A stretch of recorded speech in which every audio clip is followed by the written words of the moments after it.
All right, hey everybody, this is Brent Kelly, founder of Empowering Sales. Just wanted to do a quick video here and post online just to help insurance agents who I specialize with, or really anybody in sales who is trying to continue to build and brand their online presence through business social media and or blogging, hopefully a combination of the two. Because the question I often get from other people is, and I had this a couple weeks ago when I was doing a presentation, was I understand that we need to be online. That's kind of commonplace now. That's no longer a discussion that I'm going to argue with you on. But the question is so if we go online, whether it be through blog posts that we do or any other social media platform, Facebook, LinkedIn, Twitter, what have you, is what do we post? Like how do we even express what we're trying to do? And so what I've come up with, I think, are four basic ways that anyone who is trying to build their personal brand, build awareness, build visibility, any of those kind of things online, again, through blogging or social media, or a combination of the two, to utilize their strengths, the things that they're best at, and the things that they're known for to help their desired target audience. So here's the four I want to go through. Number one is an educator. And this one's kind of common sense. Educator is, as whether you're a salesperson or a business owner, really you should all desire to be a teacher, one who helps other people understand your product or service, and more importantly, what the outcome of that product or service provides. So, for example, I'm in the world of the insurance sales, and so insurance is a very difficult product and or service, both because it's intangible. You can't really touch it other than a piece of paper.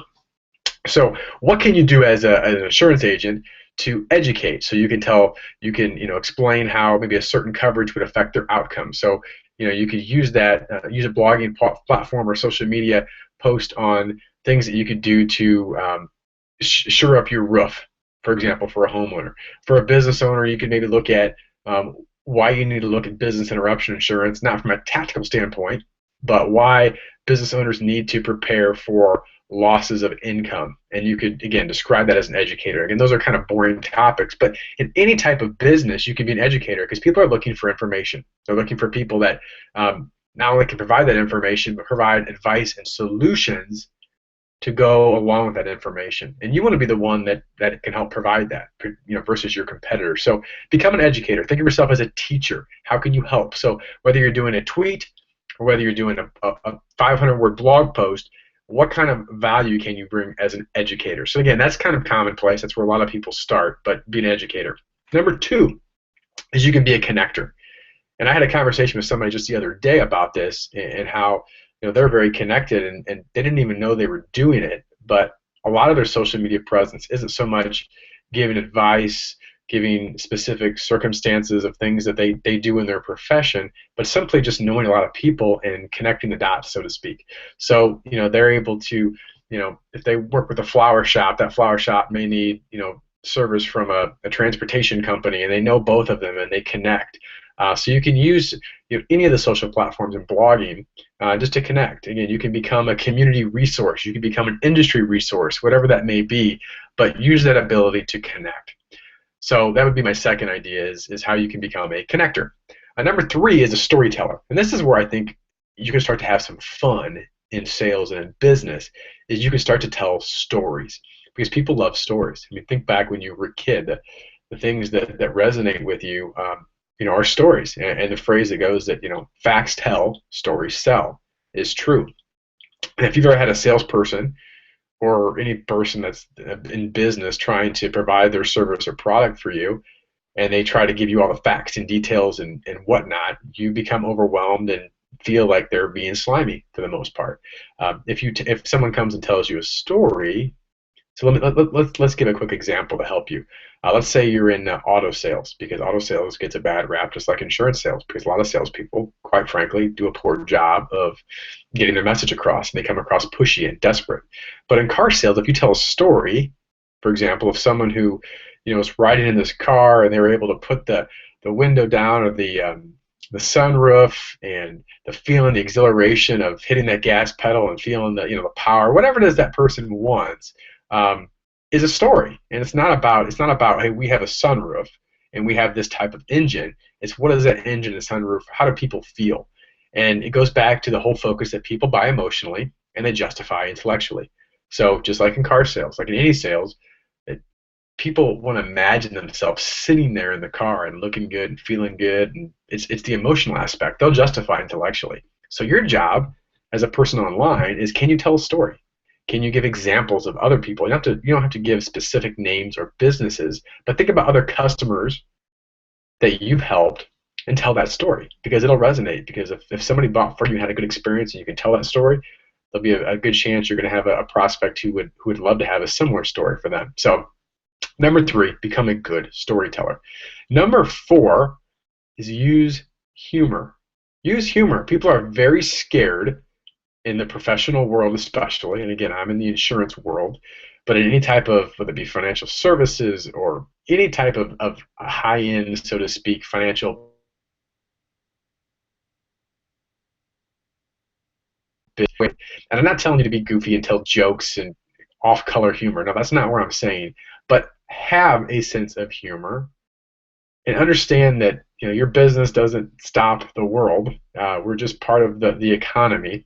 So your job is to have a little fun with it. You can put something that makes people laugh. It's okay, because let me tell you something. Friendly trumps professional every time. If you have a choice of friendly or professional, people are going to choose friendly, and friendly will lead to professional, but professional doesn't necessarily lead to friendly, and they're only going to buy from people they like. So find a way to employ humor, and again, online you can do that. I'm not saying to write jokes, again, but I'm telling you to think about ways that maybe you could interact with your audience that would provide a laugh. Maybe you could share a video, or think about the stuff online. The cat videos and all those kind of things. Some of them are stupid, but if you can find something that relates to your industry that might provide a laugh. I know in the insurance industry, there's been kind of poke fun at yourself a little bit, or the industry itself, and how people don't like the insurance people, so you kind of have a little cartoon humor that you find and share. That stuff is okay. People will chuckle, and they'll get to know that you're a real human being, not just a sales robot or a business robot, and that you can have a laugh, because people are much likely to do business with people that have a laugh. In fact, my sales mentor, Jeffrey Gitomer, always talks about that humor leads to listening. And obviously, we want people to listen to what we have to say. So, again, try to use these 4 ideas online. I think, again, they're simplified. I don't want to get overly complex, but whether you're posting on Facebook or doing a tweet on Twitter or doing something on LinkedIn, think about those ideas. And you can incorporate more than one. Maybe all 4 aren't going to be your cup of tea because it doesn't fit you. Maybe you're not a great storyteller. You could always learn to be, but you're more of a connector. You're a person that knows everybody in the community, so you're going to focus on that, how you can connect everybody. So again, the 4 are: become an educator, become a teacher. Think of yourself in that role, not a salesperson, educator or teacher. Number 2, become a connector, or if you are a connector, connect. Help connect people to other people, and people will see you as a resource.